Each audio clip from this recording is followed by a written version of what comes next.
The smoke hadn't cleared yet, but Kane could smell the burning metal and blood, that sharp, electric scent that always followed alien weapon fire.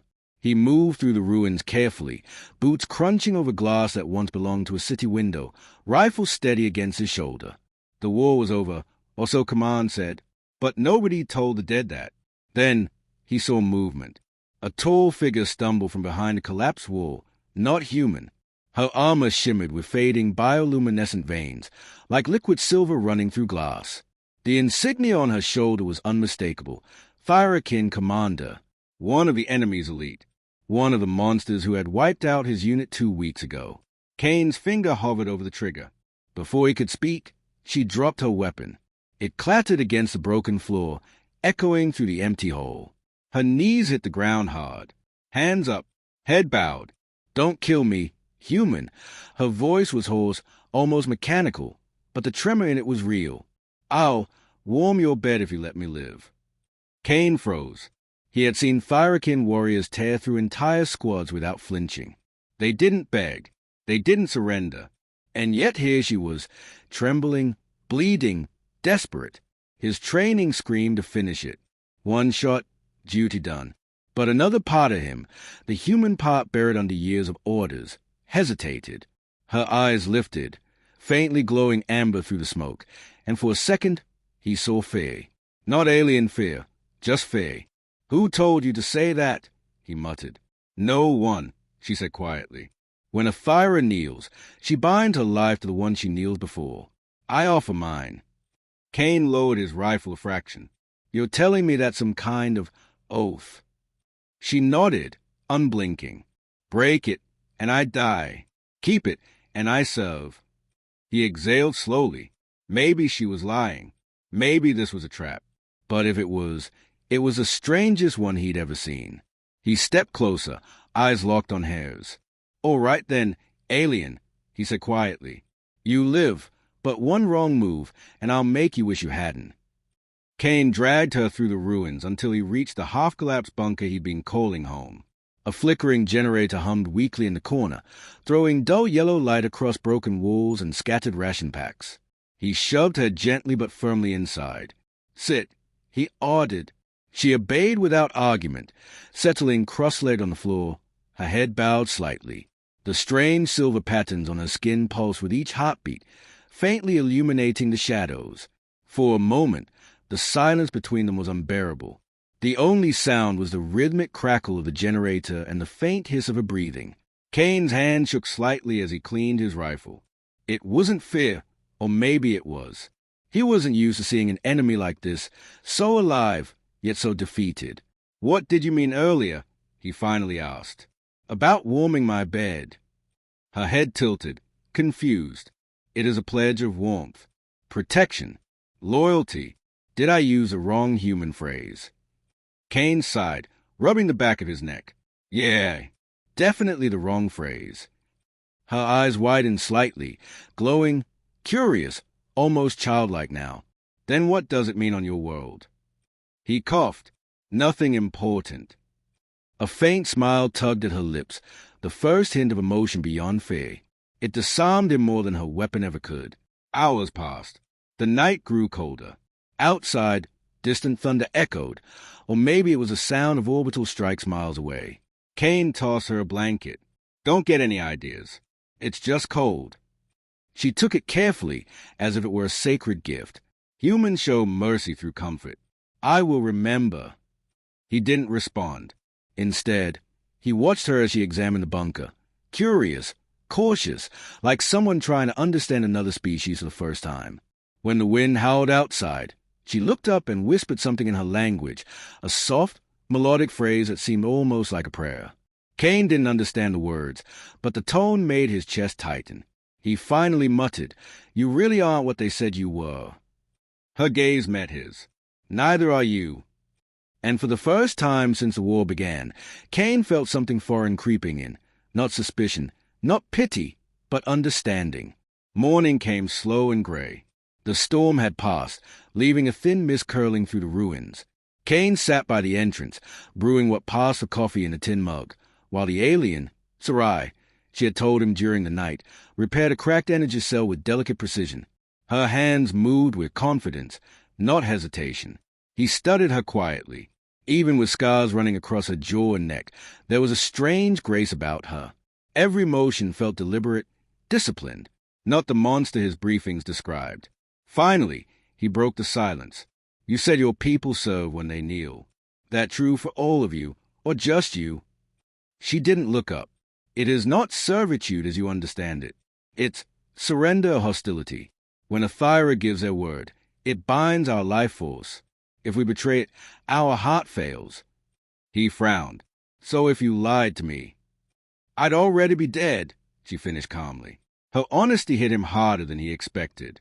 He wanted to dismiss it as alien superstition, but the faint glow pulsing beneath her skin seemed to echo her words. After a long pause, she said softly, You think we wanted this war, don't you? Cain didn't answer. She continued anyway. Your people came first. You mined our moons, poisoned our rivers, called it exploration. We fought because we had no choice. Cain felt his chest tighten. That's not what Command told us. Her gaze lifted, eyes glowing faintly amber. Command told you stories to make the killing easier. The words sank deep.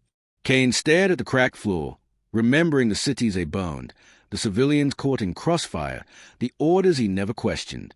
So, what? He muttered. We're the villains in your story now. Sarai tilted her head. Every war has two villains and no heroes.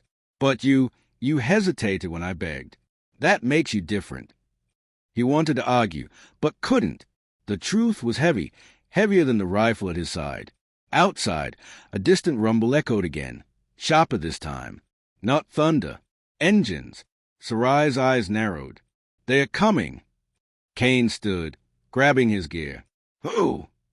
She met his gaze. Your own. The ground shook before they even saw the ships. A low, mechanical roar rolled over the ruins, followed by the high-pitched hum of human drones sweeping through the sky. Cain's calm crackled to life, a familiar voice cutting through static. Lieutenant Voss, this is Command Unit 6. Your location's compromised. Confirm your status and prepare for extraction. He froze. Extraction meant they knew his position. It also meant they'd seen the alien signal from Sarai's energy core. Sir, he answered carefully, I have one surviving hostile, but she's... The voice interrupted coldly. Terminate and secure the area. Do not bring alien life back. Repeat, no captives. Sarai watched him, silent but understanding everything from his expression. Her glow dimmed slightly. They will kill you too, won't they? He didn't reply. Instead, he grabbed his rifle, motioning for her to follow. Move. We're leaving. They slipped out through the broken corridors as a first strike hit the building behind them. The blast threw up a wall of dust and fire. Cain shielded her instinctively, dragging her into cover. She looked at him, bewildered. You protect me now. Don't get used to it, he muttered, though his voice carried more warmth than he meant to show. They sprinted through the ruins, smoke curling around them. Sarai used fragments of her armor to redirect drone fire, her hands glowing as she generated small energy shields. Each one drained her, but she didn't stop. When they finally reached the ridge, a lone gunship hovered above, and standing beside it was Captain Reddick. Cain! Reddick shouted, rifle aimed. Step away from the alien. Cain's pulse hammered. She's not the enemy anymore. Reddick's laugh was bitter. You think Command cares about your little moral awakening?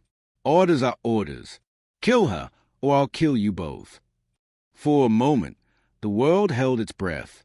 Then Reddick raised his weapon. The shot rang out, but it wasn't Reddick's. Cain's rifle smoked, his hands trembling. Reddick fell, eyes wide with disbelief. Sarai stared at him, whispering, You killed your own. Cain lowered the gun slowly. No, he said quietly. I killed the last person I was supposed to be. Behind them, the gunship began to burn. Ahead lay the mountains, and maybe a chance to survive. They walked for hours through the mountains, guided only by the pale light of twin moons. The air was thinner here, colder. Every breath burned Cain's lungs, but he didn't complain. Sarai moved silently beside him, the faint glow of her markings cutting through the darkness like a living torch. When they finally reached the cave, dawn was just beginning to touch the horizon. Inside, the walls hummed faintly with alien tech, old Thyrakin architecture, half buried under time. Sarai's eyes widened. This place, it's one of our hidden sanctuaries. She touched a console, and light rippled across the chamber. Ancient machinery came alive, revealing a communications beacon, dormant, but functional. Kane rested against a rock, exhausted. "You're telling me this thing can reach your people?" "Yes," she said quietly, "but they may not listen to me anymore. I broke the code when I surrendered." He looked at her for a long moment. "Then I'll talk to them." Her brow furrowed. "You think they'll listen to a human?" "No," Kane admitted, "but maybe they'll listen to the one who didn't pull the trigger." Sarai stared at him, and for the first time, her expression softened completely. No fear, no pride, just weary gratitude. She activated the beacon. A low hum filled the air, and a symbol projected into the mist, the mark of her people. As they waited, Kane said, "You know, if someone told me a week ago I'd be standing next to an alien trying to make peace, I'd have laughed." Her lips curved faintly. "And I would have killed you." They both chuckled, tired, genuine laughter. Moments later, the beacon pulsed, signaling a response. Voices echoed in the chamber, alien, urgent, uncertain. Sarai spoke to them in her native tongue, her tone calm but strong. She told them what she'd seen, what the humans had done, and how one soldier chose mercy instead of hate. When the signal faded, silence filled the room. Sarai knelt before Kane, head bowed, not in submission, but in respect. "You gave me back more than life," she said softly. "You gave us a reason to hope." Kane helped her rise. "Then let's make it count." Outside, the first light of morning washed over the broken world, and for the first time in years, it didn't look like a battlefield anymore.